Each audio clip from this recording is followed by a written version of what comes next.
صفا بیت المال شاخ بھیسا کے زیر اہتمام آج بھیسا شہر کے اویسی نگر میں واقع منڈل پریشد پرائمری اسکول میں مفت میڈیکل کیمپ کا انعقاد عمل میں لایا گیا۔ اس کیمپ میں 500 سے زائد لوگوں نے شرکت کرتے ہوئے اس کیمپ سے استفادہ حاصل کیا۔ اس موقع پر کیمپ میں خدمات انجام دینے والے ڈاکٹروں نے لوگوں کی تشخیص کرتے ہوئے ان کی بیماری کے متعلق ان میں مفت ادویات کی تقسیم عمل میں لائی۔ اس کیمپ میں بھیسا شہر کے ماہر اطفال ڈاکٹر وجے آنند، ڈاکٹر زین،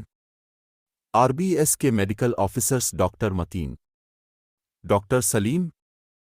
doctor Mohammad Wasif Qamar, doctor Kamlesh, doctor Firdaus جبین،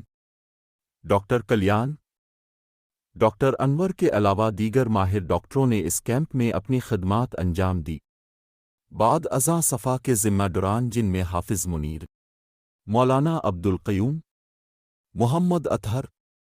مفتی شیخ عرفان قاسمی، حافظ امجد، شیخ عرفان کے علاوہ دیگر صفا کے ذمہ داران نے ڈاکٹرز کا شکریہ ادا کرتے ہوئے ڈاکٹروں کو تہنیت پیش کی۔